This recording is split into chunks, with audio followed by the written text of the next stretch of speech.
स्वागत है, मैं हूं आपके साथ अंकिता। चलिए नजर डालते हैं अब तक की बड़ी खबरों की ओर। अस्पताल और एम्बुलेंस चालकों की कमीशनखोरी के चलते निर्दोष लोगों की जान जा रही है, यह कहना है समाजवादी पार्टी के पदाधिकारियों का। समाजवादी पार्टी के कार्यकर्ताओं ने खमरिया अस्पताल के पास बीते दिन हुए बस हादसे में जान गंवाने वाले व्यक्ति के मामले को लेकर एसपी को ज्ञापन सौंपा और इस मामले में दोषी के विरुद्ध एफआईआर दर्ज किए जाने की मांग की। समाजवादी पार्टी के पदाधिकारियों का कहना है कि हादसे में घायल हुए विजय धुर्वे को यदि एम्बुलेंस चालक के द्वारा सरकारी अस्पताल या रास्ते में पड़ने वाले अस्पताल में भर्ती करा दिया जाता तो शायद उसकी जान बच सकती थी, लेकिन कमीशनखोरी के चलते 20 किलोमीटर के रास्ते में कई अस्पताल पड़ने के बावजूद एम्बुलेंस चालक परिजन को गुमराह करते हुए एक निजी अस्पताल में ले गया। इस दौरान एम्बुलेंस में कोई नर्सिंग स्टाफ भी मौजूद नहीं था, जिससे घायल को प्राथमिक उपचार नहीं मिला और आखिरकार घायल की मौत हो गई। समाजवादी पार्टी ने ज्ञापन के माध्यम से मांग की है कि जिले में जितनी भी एम्बुलेंस संचालित हो रही है उन सभी एम्बुलेंस की जांच की जाए और निर्देश जारी किए जाए कि हर एम्बुलेंस में नर्सिंग स्टाफ मौजूद रहे। जी, क्या ये पूरा मामला था जिसको आप लेके आज आप लोग? देखिए, जैसे आपको विगत होगा कि पिछले कुछ दिन पहले बस हादसा हुआ था रांची खमरिया में, जब और वहाँ पर हादसा होने के बाद जो लोग घायल हुए थे उन घायलों को पास के अस्पताल में ना एडमिट करके उनको निजी अस्पतालों में एडमिट कराया गया। एडमिट कराने के कारण जो घटना स्थल थी और जो अस्पताल की दूरी थी वो कम से कम 20 किलोमीटर की थी। अब 20 किलोमीटर की दूरी में जो घायल था उनका अतिरिक्त रक्त बह गया। रक्त बहने के साथ साथ एम्बुलेंस में किसी भी प्रकार का नर्सिंग स्टाफ मौजूद नहीं था।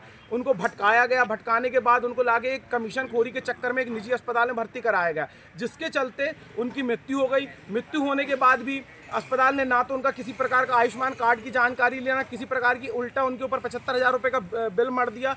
जहां तक बेचारी पीड़ित की एक बेटी थी जिन्होंने वहां से एक सीएम हेल्पलाइन भी की, क्योंकि उस समय पर किसी प्रकार की उसको कोई सहायता नहीं मिली, जिससे उसके पिताजी की मृत्यु हो गई। जिसको लेकर आज हम पुलिस अधीक्षक महोदय जी के पास आए हैं और हमने ज्ञापन सौंपा। ज्ञापन के माध्यम से हमने ये मांग की है कि जबलपुर जिले के अंदर जितनी भी एम्बुलेंस चल रही हैं इन सारी एम्बुलेंस की जांच की जाए, उनकी कागज़ की जांच की जाए और एक निर्देश जारी किया जाए कि तमाम एम्बुलेंस में नर्सिंग स्टाफ मौजूद रहे, ताकि कभी भी ऐसी जब घटना हो तो इन घटनाओं की पुनरावृत्ति न हो पाए, ताकि घायल को तत्काल प्रभाव से वहाँ इलाज हो। अब जिसका भी रक्त बह गए, तकलीफ होगी तो ड्राइवर आके उसका इलाज नहीं कर सकता, तो कम से कम जितनी एम्बुलेंस है जो नियम कहता है उस नियम की तरीके से वहाँ पर नर्सिंग स्टाफ होना जरूरी है, ताकि प्रथम इलाज पीड़ित को मिल सके। अभी आश्वासन क्या मिला? अभी आश्वासन मैडम ने कहा है कि इस जो हमने ज्ञापन दिया है उसको जांच में लेंगे और जांच में लेने के बाद जो दोषी हैं उनके ऊपर एफआईआर भी दर्ज करी जाएगी। अस्पताल के ऊपर भी जांच की जाएगी, उनके ऊपर भी एफआईआर, क्योंकि कहीं ना कहीं जो ये रैकेट चल रहा है ये बिल्कुल उसी तरीके से जिस प्रकार हम स्टेशन पे जाते हैं और देखते हैं कि हमें ऑटो वाले घेर लेते हैं, फिर ले जाके हमें